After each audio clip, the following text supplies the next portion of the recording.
Hey guys, it's been a while, hasn't it? So, I'll admit it, I kind of lost interest in Minecraft halfway through waking up. I don't like to record it when I'm not in the right state of mind, where I feel like I'm really interested and invested in it.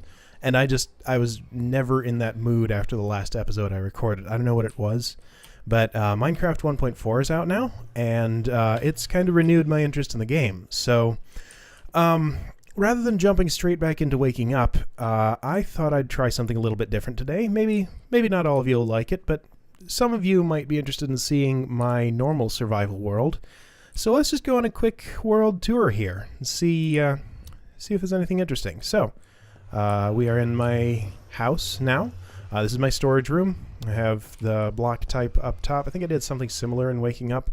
And yeah, this stores most of my stuff. I've had to clean it out a few times and don't really have any overflow storage, but this does the job pretty well. So we have adventuring supplies, a whole bunch of enchanted tools here. I've been playing in this world for a while, so lots of stuff here. I've thoroughly exploited villager trading in 1.3 to get lots of diamond tools.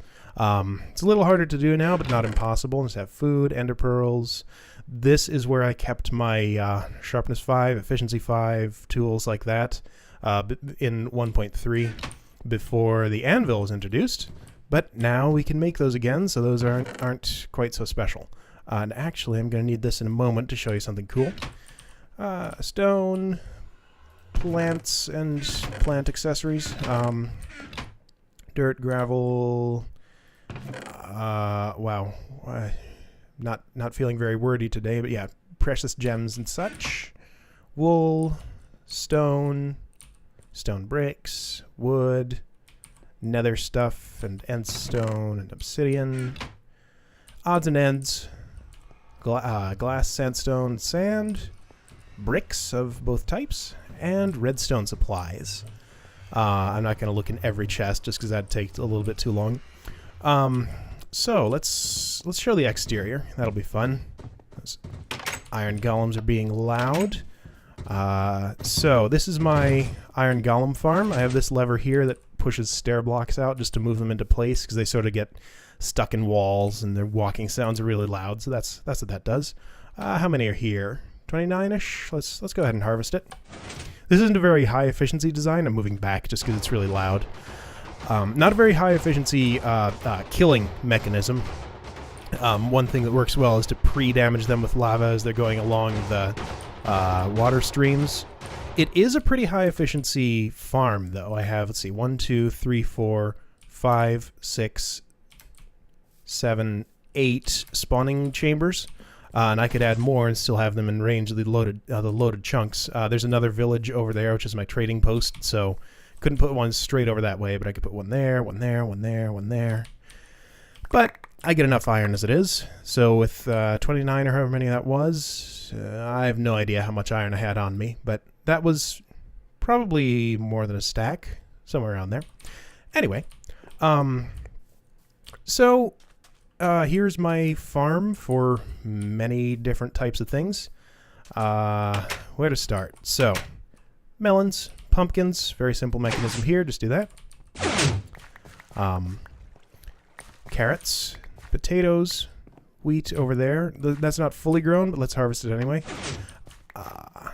So I was playing around with a few different things here. I have alternating types of fence posts to let me get down there in case any of the drops get stuck, but also to stop the water from coming out here, because if it flows all the way into this stream, that part doesn't flow toward me until I turn that switch off. And yeah, I could move this back one, but then it wouldn't be symmetrical. So, oh, well, I just discovered. Oh, no, that works. Guess I didn't try this with that there before.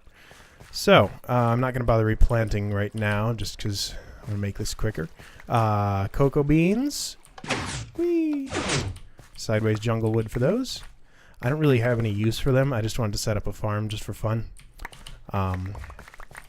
Stuck some vines there just for decoration. I didn't like the way the pistons looked around the stone brick, but it's okay. They haven't fully grown yet. Off on the sides, missed some pumpkins. On each side, I have very small sugarcane farms. This was kind of a fun concept where, well, I'll show you what it does. Out, in, in. So the idea is it pushes out the middle ones. Some sugarcane falls on top of there, but then it retracts and extends again and theoretically pushes it all down. So I only use one row of pistons to get all of them. If I get them all, it'll be 30. 30! Look at that. Okay, so I got all of them. Sometimes they still manage to land right there, so it's not 100% efficiency, but it's pretty good. I just have the same thing over on this side. Sun's going down. Let's see if I get 60. Yep, sure did. There's ice down here under the water, so that stuff moves a little faster. That ice was actually put there before you could pick it up with Silk Touch. I had an ice machine over here in the taiga biome that pushed a long chain of ice blocks over here, and I moved them all around with pistons. It was a lot of fun, but definitely a lot more involved than just getting Silk Touch. He's not actually there. That's a fake priest. Move, fake priest. There.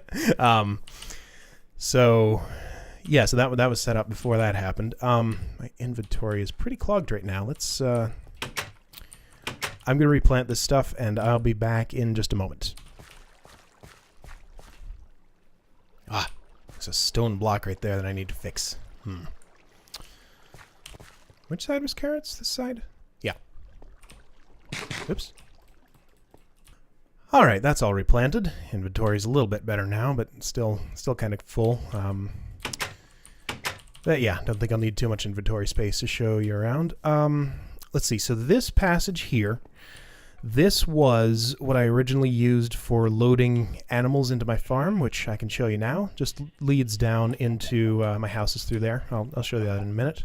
But my animal farm is down here. It's kind of cool. I have ladders there, so animals can't get out.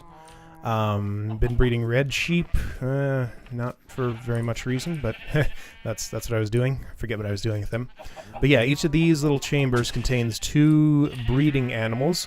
The idea is you would open up one of these, like I've done for red sheep, breed them up, do whatever you want with them, harvest their meat, shear their wool, stuff like that, and then kill those and let out another type. So it only works for one type of animal at a time that you're interested in. But that's really all I've needed so far, because I can breed up a whole lot, get a huge stockpile of resources from them, then just forget about them for a while. So each of these levers... Move, sheep. Fine, I'll do orange. Each of these levers just opens the gate here. For sheep and cows, just one glass block would be enough. That's what I originally had for all of these. But then I discovered once I let out, I had too high for chickens and pigs because they're shorter.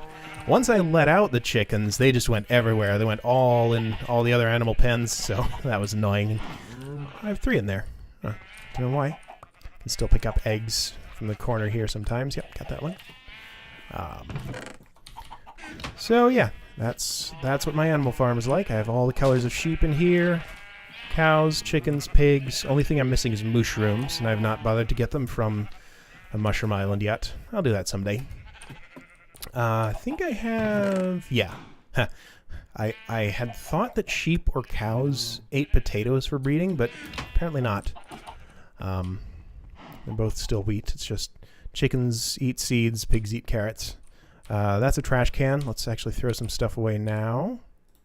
I like to use a cactus for a trash can, just because it's a little bit less... It's not noisy like lava or fire.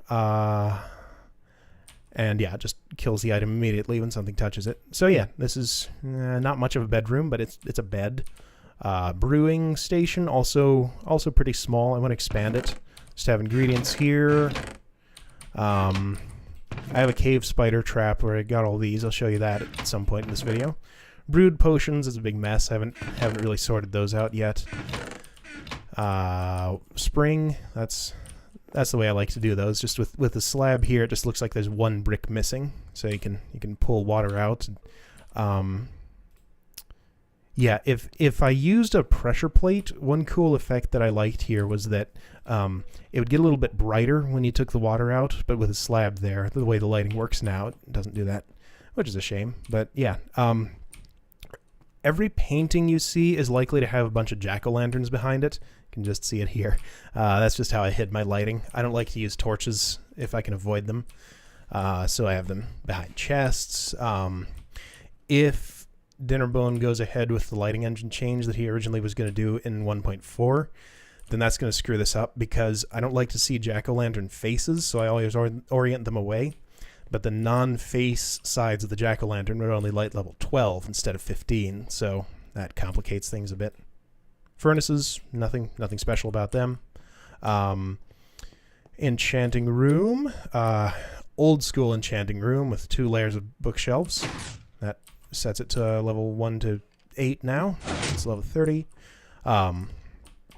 Yeah, now we're back to the storage room, nether portal and stuff.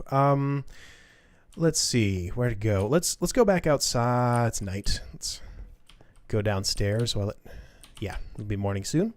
So down in my basement, this is my vine farm and place to grow big mushrooms. Used to be a tree farm, but I don't think you can grow them in mycelium. Yeah, that seems right. This is like just enough space for a huge mushroom to grow, and some types of trees at least. Maybe all types of trees, I'm not sure.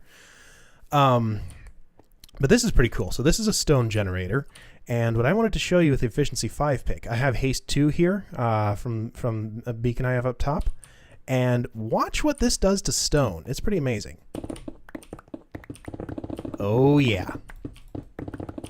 Oh, torn to the floor a little bit there. So it is speedy. I just love to be able to do this. Has to be efficiency 5 on a diamond pick or better. Probably efficiency 4 on a gold pick would work. And haste 2. Anything less, efficiency 4 won't do it. I press this button to start it after you've mined some of the stone. Show you how it works in a second after I fix the mess I just made. There too. So here's the wiring room. I have this as exposed as possible just so you can see it working. This is kind of cool. So water source block there, lava there. There's a hole down below.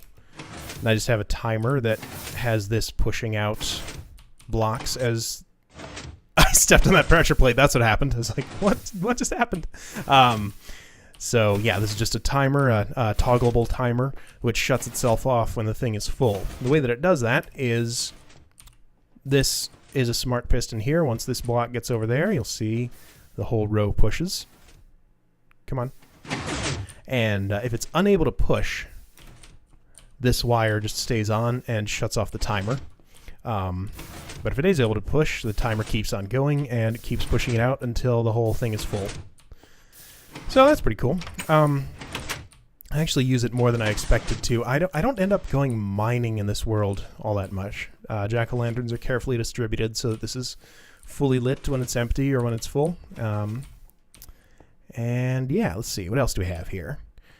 This is my machine testing room. It's just pretty much a big open chamber. Just a couple of small machines in here at the moment, but gives me plenty of space to build big things if I want to test out redstone contraptions. I guess I could just go to creative mode, but I kind of like to do it in survival. This is an X-ray machine, just for looking around. What is that? I'm having trouble seeing what that is. I guess that's lava there? Haven't looked at this in a while, actually. There's an abandoned mine shaft there that I haven't been to. Yeah, like I said, I don't do all that much mining in this world. I have this weird thing where I like to only use renewable resources if I can possibly do it. So this is an experimental pulse shortener. Interesting. It doesn't work though. I guess it works on that end, but this also used to come on for just a moment. It looks like it's not doing that. Anyway, these redstone torches sticking out here are actually part of my animal gate mechanisms. I couldn't find any way to hide them differently. That wiring is also accessible back here. So each one of these is one of the gates. I'm not going to go through how it works. It's pretty simple, but yeah. Then this just caves back here. I hear slimes. I'm in a slime chunk now, and they're spawning somewhere. And in fact, this is my mine entrance. Yeah, let's show that first.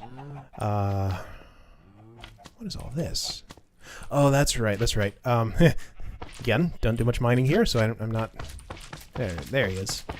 Not remembering what this looks like all that well, but I just have a big branch mine down there that I was using when I was just first getting established in this world. And I just made the staircase a little bit prettier and branched off into all the cave entrances that were on the way down.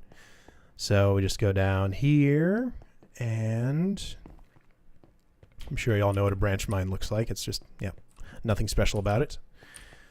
My slime farm... Oh, that's a stairway. That's just a cave, though. Okay. I also have a slime farm up here. Let's get up a little quicker. Boing. That is accessible through this drop. Whee!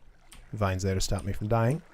And it is currently shut off by a huge amount of dispensers. I had to use one dispenser per block there for the water to reach all the way, but let's press this button. Very noisy, and oh, door closes, but water shuts off. So now slimes can spawn down here. And conveniently, cave slimes, I was kind of worried they would pay attention to light level, because swamp slimes do now.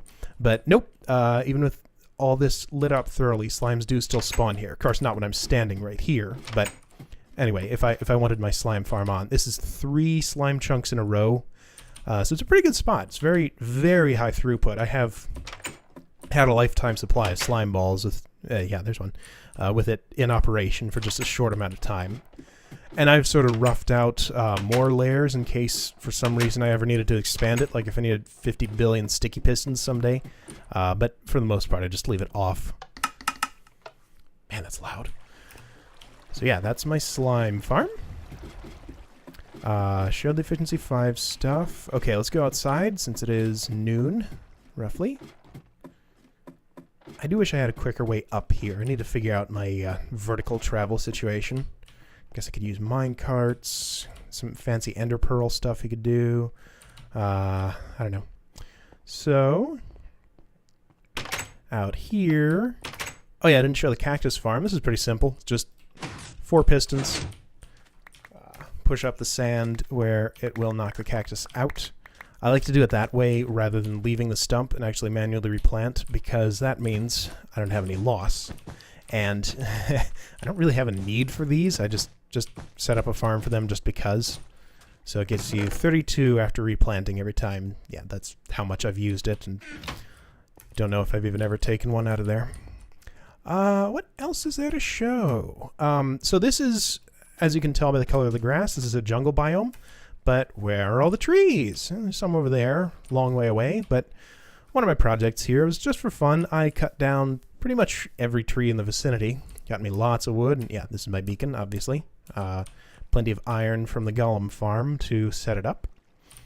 And yeah, Haste 2 is my favorite buff of these. Apparently you can get multiple beacons stacked on top here. Like if I put one here and then expanded this out one block, they have no problem sharing blocks. So I could get strength. That's not really useful here. Resistance isn't either. Jump boost might be fun. Speed would be nice. Yeah, so maybe it'd be nice to get 2 more beacons at some point just for those buffs. Oh, another fake villager. It's kind of weird how they do that.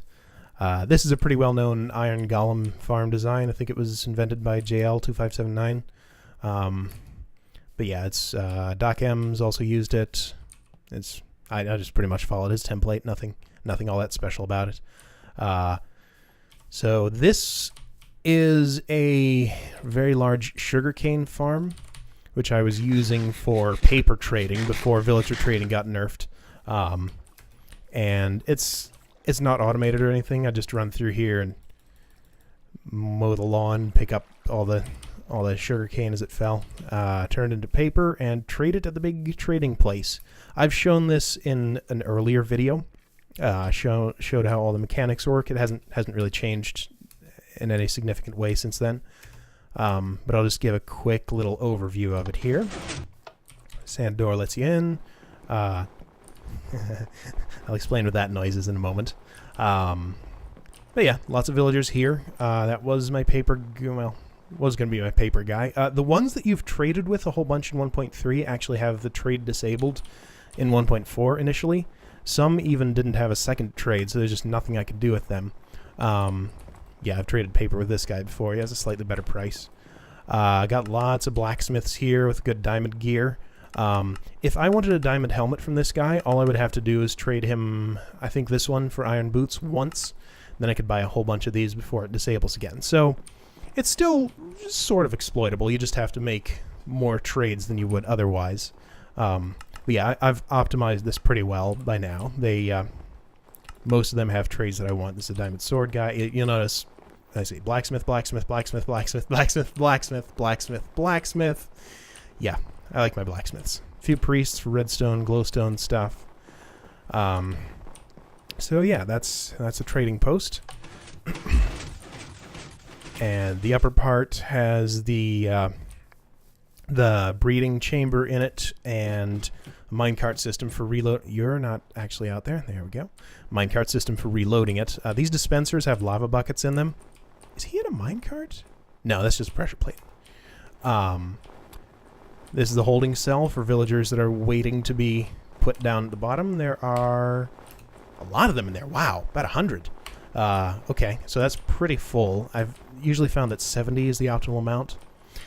So the I know I'm just jumping around between topics. I'm just going to keep talking until I run out of words. The villager reputation system is something that I have a little bit of trouble understanding. I looked at the code to figure out what the heck it was even doing.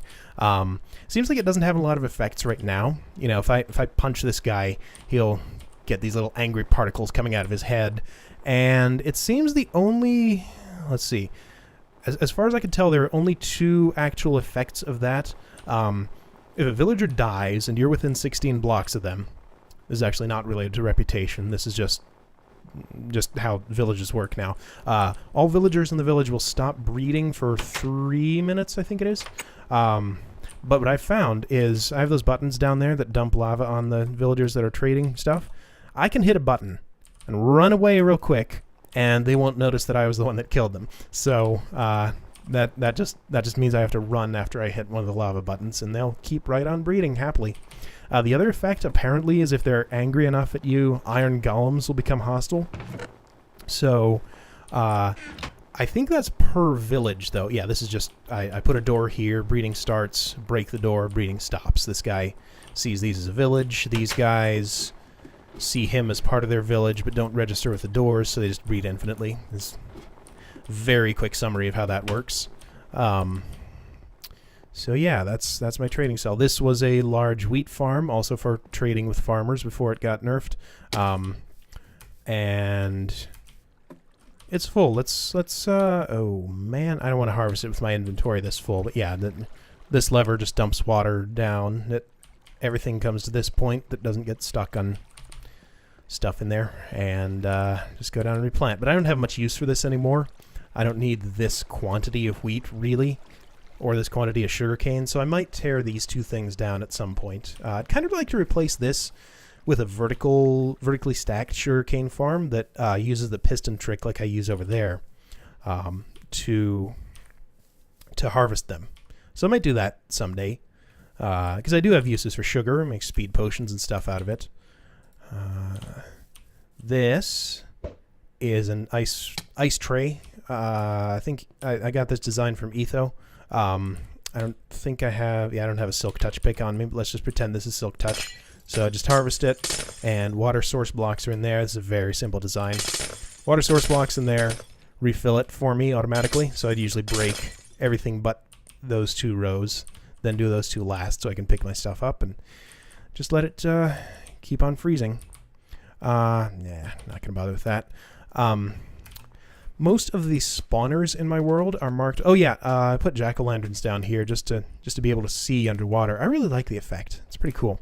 Most of the spawners in my world are marked with a pillar with that's topped with moss stone. There's a zombie spawner down there. There's a spider spawner down there, I think. just so I can get to them in case I want to make some sort of farm out of them. So, speaking of Etho, he had a concept that he was trying to do in one of his videos a while ago, which was an underwater air pocket set up with ice blocks. And he couldn't get it to work, but I thought that I saw what he was doing wrong, and I got it to work. So you just sort of place ice in a checkerboard pattern up here. Make sure you have to be very careful about what's a source block and what's not. Like, none of these are, so that they'll run straight down and not inward toward this thing. But yeah, you just do that, let them melt so they don't cause a block update, and just make sure none of them will, you know, merge together into a water source block or update each other in any way. And it all works. Ooh. Sorry. All works and is stable. This is an air pocket. It's a very small one. This is just a prototype, but I might do something with that at some point. This is dark. Which way am I going? I'm disoriented all of a sudden. Let's go up, and there we go. I can see my wiring for the cocoa bean farm there. It's nothing exciting. I think that's pretty much it for stuff around my home here. Oh, jack-o'-lantern face showing. Gotta fix that one. Yeah, that's all the interesting stuff around my home. So let's go into the Nether and look at some other things. Come on, open. I'm carrying a bit too much stuff. I'm just gonna dump a few things real quick. Hey. All right. I'll sort them properly just so you can see how that's done. Pumpkins go here. Melons go here. Once I get enough, I compact them into melon blocks, which I do nothing with. I do a lot of stuff that's not actually in use, sort of just in case. I don't know. It's just how I do things. Carrots can go here. I like the potatoes. They're a nice source of food. They don't restore as much hunger as steak does, or pork chops. Where's my slime ball chest? There it is. Yeah, this is, most of these are from when I first built the slime farm. Just, I got a ridiculous amount of throughput on it. So much slime. So yeah, let's go to the Nether after I put this cobblestone away. There we go. Okay.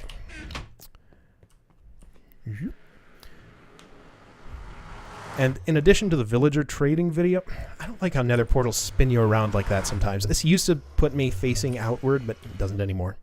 So, simple nether wart farm. Haven't bothered to move it to the overworld. Haven't harvested it in ages because I have more than I need. Where to start here? So, let's go this way. Kind of decorated this hallway with blue wool, clay, and mycelium. It looks okay. It was just an experiment, really. This leads to, as you can probably tell by the theme of the portal, desert, which is where I had my sand quarry. Haven't used it in a while either. Now that glass is renewable through trading, that's how I prefer to get it. But if I need sand, I would get it down here. So that's how much I've dug out. Oh, cool. You can see little pieces of grass through there. But yeah, so I just had this big, ugly hole in my desert, and I didn't really like it much, so I thought, what can I do there? I personally really like the color of grass and leaves in desert biomes, so I thought, I'll just put a little one layer thick forest on top of it. And I just really like the way this looks. I used bone meal all over the ground to grow the tall grass and stuff, and I found oak and jungle trees were the best looking ones in here, so this place makes me happy. But yeah, that's oh, grass hasn't, I hear a bat somewhere. Probably ran into a cactus, poor thing. The grass hasn't fully grown here, but don't know where that is. Grass hasn't fully grown here because I haven't spent enough time here, because like I said, I don't really use the sand quarry much anymore. So let's go back to the Nether. That's the only real thing of interest here. Ah, that's my way down. Looks like it started out as a creeper crater. Or maybe one exploded as I was going down that stairway one time. Home is back that way. I've gone in the overworld sometimes, but yeah. So upstairs here, let me show you an old project of mine. I actually had a video about this one too, but I took it down just because it was so bad. This whole area here is 3 high to prevent ghasts from spawning, and it's flat, so I can get lots of zombie pigmen. Man, they have spawned very well in here. So the idea with this is a trap for them. You throw snowballs at them, because snowballs will make them angry without doing any damage. Run over here.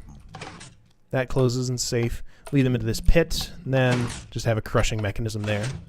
So you can go down below after they're crushed and either hit them with splash healing potions or a looting sword or whatever. Hey, a looting sword. Cool, I didn't even know I had that in here. All right. It's only looting 2, but whatever. So it's kind of fun, but it's not a very efficient way to farm gold. I have a much nicer gold farm up on top of the nether. Let's go up there. Stop eating. Down this way. That painting is hiding some jack-o'-lanterns, I believe. Yep, sure is. I tried to put vines on these to hide them a little bit, but they spread all over the place and didn't look very good, so just deal with bare glowstone there. Let's, before I go on top of the nether, because the only way out is to just exit. That'll put me back here anyway. Before I go up there, let's go down here. This is another project I built and then just never used, but it's there in case I ever need it. This goes down under a lava lake and is a lava bucket filling station. So I could just aim out here at the bucket and get all the source blocks that are in range, but I'm safe, relatively. So I would have to expand this if I used up all the source blocks that are in range, but since I haven't used it at all, that'll probably never even happen. So yeah, that was a fun little thing that I just wanted to do, just to have it.